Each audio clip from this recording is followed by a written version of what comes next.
a Greenway trail from the intersection of Bank and the Route 8 southbound on-ramp, south along the property of DOT, under Route 8, and then connecting to the recently completed Tingu Dam fish channel and linear park.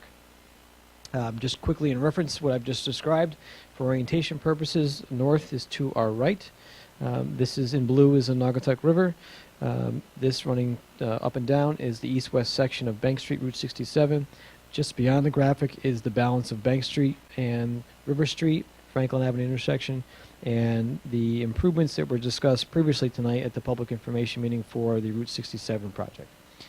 From there, if you're familiar with the intersection, there's an existing sidewalk that is on the bridge with lighting as well.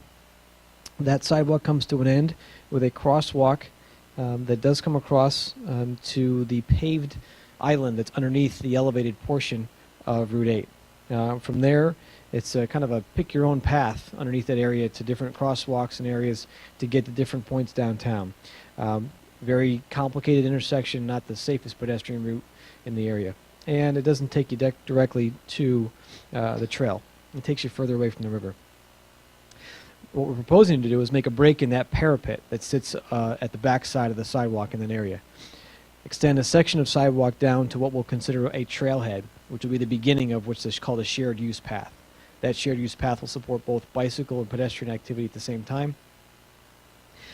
That trail alignment will follow basically the toe of the slope that supports Route 8. There's a flat bench area that exists off in the woods in this area that runs along the toe of the Route 8 embankment, comes back around, and then makes its way down toward the overpass in the area underneath Route 8. The trail is proposed to be 12 feet wide, predominantly throughout the area. There is one section of trail that will be 10 feet wide, which allows us to minimize our impacts and keep us out of certain regulatory permits by keeping a little narrower section of trail and an embankment wall that will support the trail. As we work our way back out of that area, we get back to 12 feet wide, and then we work our way underneath Route 8. Currently, what's out there today is a lot of riprap that was put in under the Ting Dam project. We'll be resetting that, relocating that, removing that to accommodate the trail through that area, while at the same time maintaining access for the Department of Energy and Environmental Protection for them to gain access to this fish observation area that exists down at the fjord. From there, we work our way back, daylighting outside of Route 8 into the sidewalk area that's currently constructed. There's an informal entrance there today that gains access to the fjord. We'll formalize that as a, quote, trailhead for inviting the users to continue this area, continue into this area as a shared use path. It's about, the overall length of the project is about 800 feet. The project, as we mentioned, has very limited right-of-way involvement. When we talk about right-of-way, we talk about private property owners. Probably one of the reasons why there's very limited people in the public tonight. The project exists within town right-of-way area, parking lots, and then under the DOT's right-of-way associated with Route 8.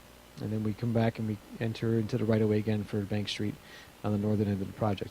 So our outreach to the public tonight, while necessary, there's not a lot of public impact, more public interest associated with this project. For the purposes of the graphic, in green is areas where we propose to do some filling, bring new material in. Areas in brown are areas where we do some slight excavation. Because we want to make sure the trail is not impacted by the slope of the highway, we've kind of shifted it and elevated it slightly so that we're not supporting the road or the highway with our proposed project. In doing that, we create somewhat of a swale or a dip on the upside of the trail. In order to capture that runoff that would come off the hill during rainstorms, we have a drainage system along the inside or the eastern side of the trail to collect and then discharge stormwater on the downstream side. Some of the graphical lines you'll see are the floodplain and floodway lines for the Naugatuck River, and also a field delineated wetland line. We have no impacts, direct impacts to wetlands. Our only regulatory permit that we anticipate in this project is an upland review area for the local Wetlands Commission. We've done some early coordination with DOT regarding any of their permissions as far as right-of-way access, and we'll work through that under what's called an encroachment permit. The Office of Environmental Planning at DOT has already screened this project for historical or cultural sensitivity, and there's no further work that we need to do. Some of that was based upon what we learned when our office had designed and coordinated the design and construction of the Tingu Dam project just downstream. Any of the cultural or historic resources that were there, or any of the environmental resources, are really tied to the dam area specifically. We've reached out to utility companies. We have some limited drainage improvements in areas. We talked about our regulatory impacts. We're trying to gain access to this project for construction from areas either here in a limited basis over here as we do these improvements up at Bank and on the on-ramp, just to keep the cost down and also the complexity of this area. One improvement that we're trying to make in this area is currently the crosswalk is a little bit further up the ramp, and because of the parapet arrangement that's here, vehicles coming this way don't necessarily have a good line of sight for a pedestrian who may be coming across. So as part of this improvement, we've introduced a new safety feature that would pull this crosswalk up a little bit, give a little more visibility just for the few pedestrians that do want to continue. We anticipate that more people will want to use this trail now and work their way down to downtown and then trying to come through this area. But we have to understand there are shops and there are businesses here that do demand pedestrian traffic.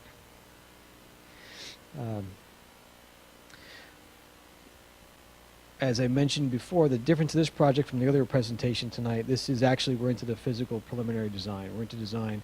Construction dollars have been identified. They haven't been released yet, but they've been identified for this project. And this is proceeding to final design next, which will get into construction documents, and for the intent for this to go to construction early next spring. That's the intent for the project to be constructed next year and hopefully open for use sometime next time this year. This is more of a photographic rendering of what the trail might look like. Obviously, we're not going to paint it yellow, but we are implementing lighting improvements on the trail. We understand this is somewhat of a remote location. We want to make sure that it's attractive for people to use. We've had several meetings with emergency services as far as what they might provide. We're making connections electrically to the lighting systems. We're going to be matching the theme and style of the lighting features from the park so that this looks like a coordinated riverfront recreational area and not two separate projects. The emergency services will look at the possibility of possibly a code blue system, some sort of remote emergency services connection for people. While we have an embankment of a highway behind us, this area does have opportunities for some nice vistas of the Naugatuck River. We're creating a few different locations for benches for people to find refuge and to enjoy the scenery. There's a drop in elevation to this green area here that provides somewhat of a habitat for animals and birds, etc. This location here is an area that we've identified as a potential, quote, Greenway trailhead. It may have an area where the town may look for some sponsored sculpture, some sort of sponsored element to identify this as a new feature to the town. Without creating too much fanfare or distraction for drivers, there has been some intent of when we do reconstruct a portion of the parapet wall in this location that we have some sort of identification that this is the beginning or a portion of the Naugatuck River Greenway. It's the Seymour Greenway Trail portion of it. We understand too there's a much larger effort to construct greenways along the Naugatuck River. Some have been constructed down in Derby and Ansonia. More have been constructed up north of here as well, upstream. So ultimately the bigger plan, as these get implemented, this project may help create other opportunities for trail connections north of here as well. Currently the project, like I said, is scheduled for construction to begin next year. This is paid for under the FHWA Transportation Alternatives Program with an 80% federal and 20% town contribution to the project. The state has oversight. With me tonight as well is David Head from VHB, who's the Department of Transportation's liaison engineer, who's reviewing the project and is there facilitating the processing of this project through design review and into construction. Right now, our preliminary estimate for the project, including contingencies, et cetera, is around $750,000 which is about $1,000 a foot for linear trail. That's inclusive of certain improvements as the retaining walls and modifications of the parapet on this area. The complexity of this location has been the driving force for the entire project. This alignment's fairly straightforward. We met early on with the Department of Transportation Safety Unit to talk about elements of the guide rail that needs to be improved here. There's existing guide rail that comes down the on-ramp and connects directly into the parapet. If we break that opening, we have to then find a way to make that termination of the guide rail safe.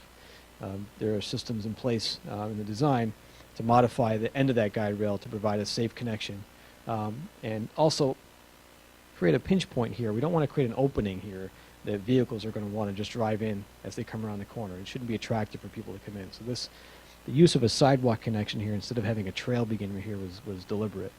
This keeps people from off their bikes. We'll be informing users to get off their bikes in this location and to walk their bikes up to this location, back on the sidewalk. This ends the shared use element of this particular trail, and this becomes more of a sidewalk connection. That was intentional to make sure we didn't have this access and too much of a busy intersection here with everything else that's going on at the on-ramp for the highway. The trail has been designed in accordance with ADA guidelines, so within the limits of this, the trail project itself will be handicap accessible. There are some limitations on Bank Street. The sidewalk here is 4 feet wide. It may not meet current design standards for ADA accessibility, which requires passing areas for wheelchairs when you're 4 feet or less than 5 feet in width on the sidewalk. Again, within the funding limitations of this project, it's kind of a, if you build this, you can do other things.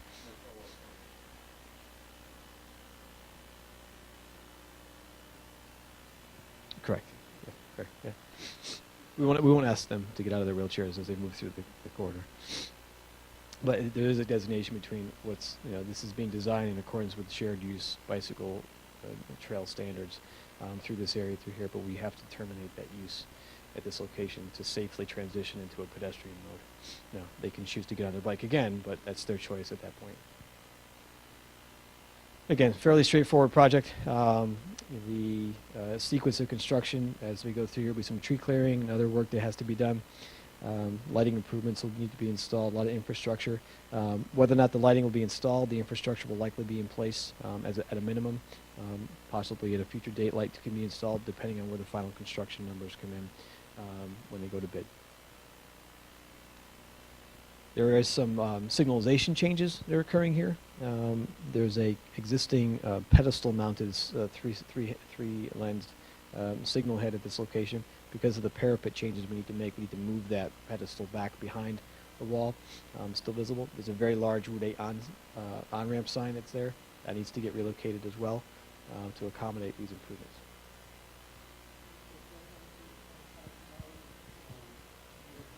Total.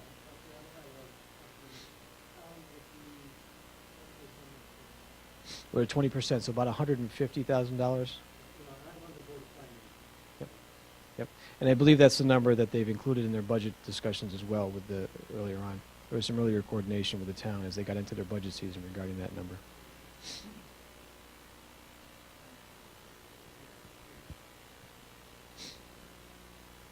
We do have more details of the specific construction improvements of the project if anyone's interested. Again, it's a fairly straightforward project. Those of you who have seen other trails, whether it be down in Derby or in Sonia, it's going to be a very similar look. On the river side of this will be a 3-rail round rail fence to prevent people from going off the trail into the natural areas and also for safety. This project tied with the Dam offers opportunities for other enhancements. I know the town is looking for grants possibly for some mural work and some other artwork that may be as an amenity. Separate from this project, but again, these projects tend to spur other ideas and other things that move forward for the town. Again, simple project, not much more to explain. I'll be happy to take any questions from the public at this time. Again, this will also be a 30-day period. I believe we can entertain comments, so I know this will be available on the website as far as any information on the project.